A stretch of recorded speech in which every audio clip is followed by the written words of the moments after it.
You have this radical kook Obama judge, Tanya Chutkan, who was ruling, rubber stamping everything the government wanted, everything Smith wanted. In fact, she turned the rules of evidence on their head, and she allowed him to file motions making claims where really the defense files motions and the prosecution, that is, the government responds. She reversed it. Even a legal analyst over there at CNN said, wait a minute, I've never seen this in my life. Oh yeah, we've got some weird judges. Ask Merchan.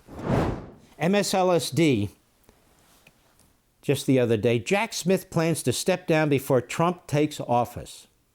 Oy, oy, oy. Sacco and Vanzetti, go ahead.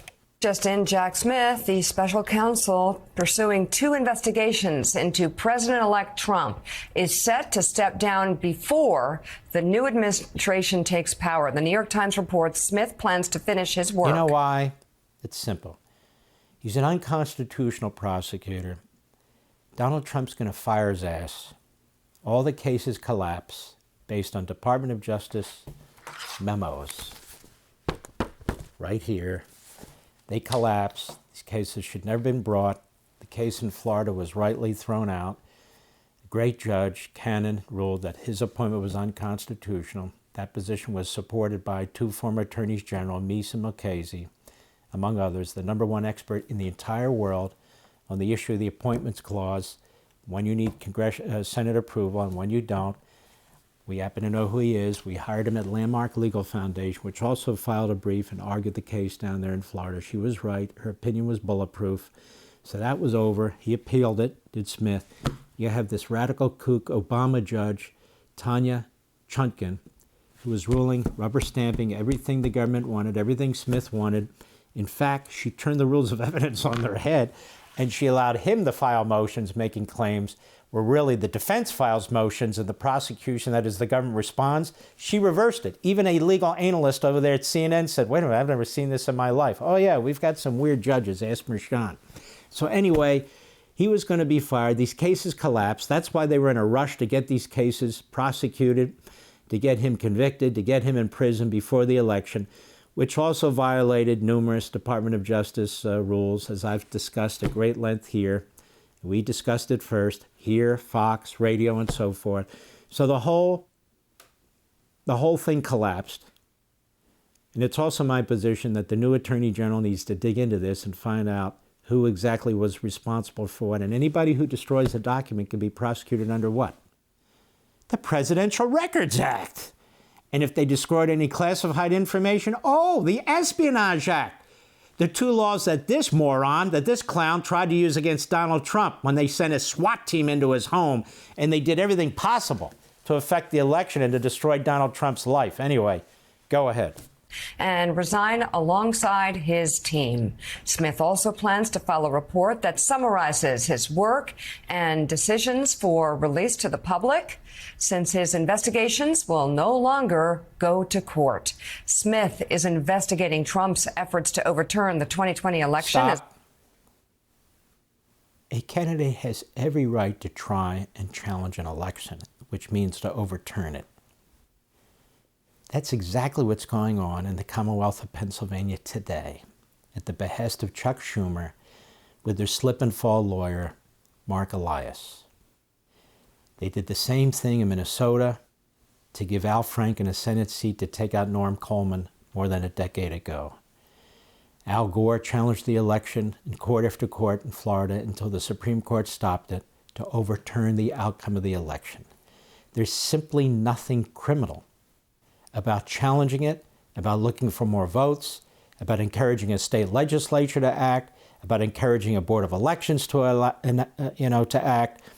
That doesn't mean there's bribery or graft or anything of the sort going on. That doesn't mean there's illegal counting of ballots. That means you want to challenge in every way you know how. This has been the American way since we've had elections. This is the first time it's been criminalized to talk about, and he's trying to overthrow an election. And notice Mika Brzezinski, if that is her name, Mika Brzezinski isn't talking about Pennsylvania, the effort by the Democrats to steal that seat back with Bob Casey, who's basically a mannequin, and with Elias and his actions, and with Chuck Schumer and his actions.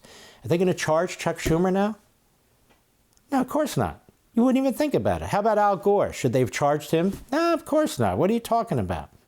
And fake electors, they call them, a second line of electors that you send in that you're really required to do if you're challenging an election.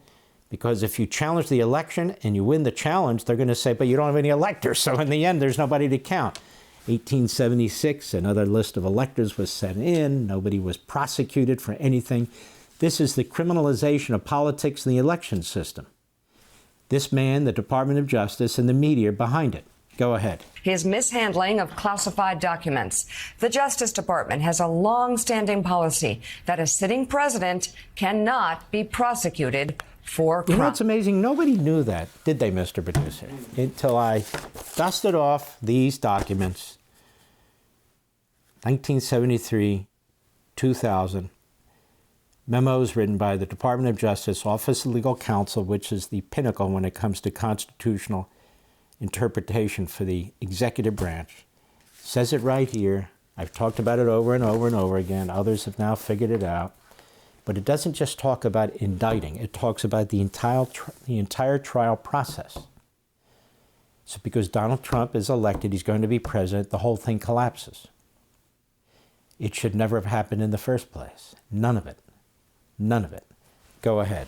So, Sam, there are so many reasons that Jack Smith took this action. One, just the practical impact of it. You also, though, had that long-standing Justice Department ruling. So what's happened to Scarborough since the week of Donald Trump's election is he's actually trying to be more middle of the road. I don't think it's going to last. I don't think Mika will allow it. I don't think it's going to last. But MSNBC's ratings are plummeting. And CNN's have plummeted so far that they're now only seen on Communist Chinese TV. Otherwise, they're really not watched anywhere else. Go ahead. And guidance that a sitting president can't be indicted. You also, of course, have the Supreme Court immunity ruling, which looms large over any investigation over the incoming president. So, I mean, I want you to take a breath. The schmuck actually got it right. Joe, welcome back for 3 days, 4 days maybe. Welcome back. Go ahead.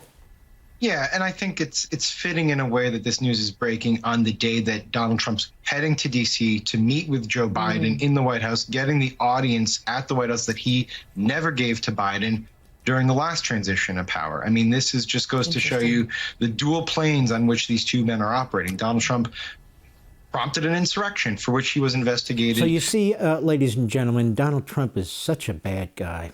And Joe Biden is such a wonderful guy. You know, Joe Biden at least showed Trump respect. Trump never showed Joe Biden respect. Joe Biden didn't deserve respect. And I think it's fair to say, and I'm not one of these conspiracy guys, what the hell did happen to those 10 to 14 million votes? How did he get 81 million votes? I'm serious. How did he get 81 million votes? The highest before that by a Democrat was Obama, got 69 million. And Trump just blew out the whole thing here, but nobody's ever come close to 80 million votes. How did it happen? Something crazy happened. It's not like everybody was pouring out on the streets and all of a sudden we have this massive number of people. Historians will seriously be talking about this for 100 years. They will, serious people, when we get far enough away from this where they can actually look back and, you know, and actually do some scholarship, they're going to wonder, because I'm sitting back looking at the number and I'm wondering, how the hell did this happen? For all this and much more, sign up for LEVIN TV.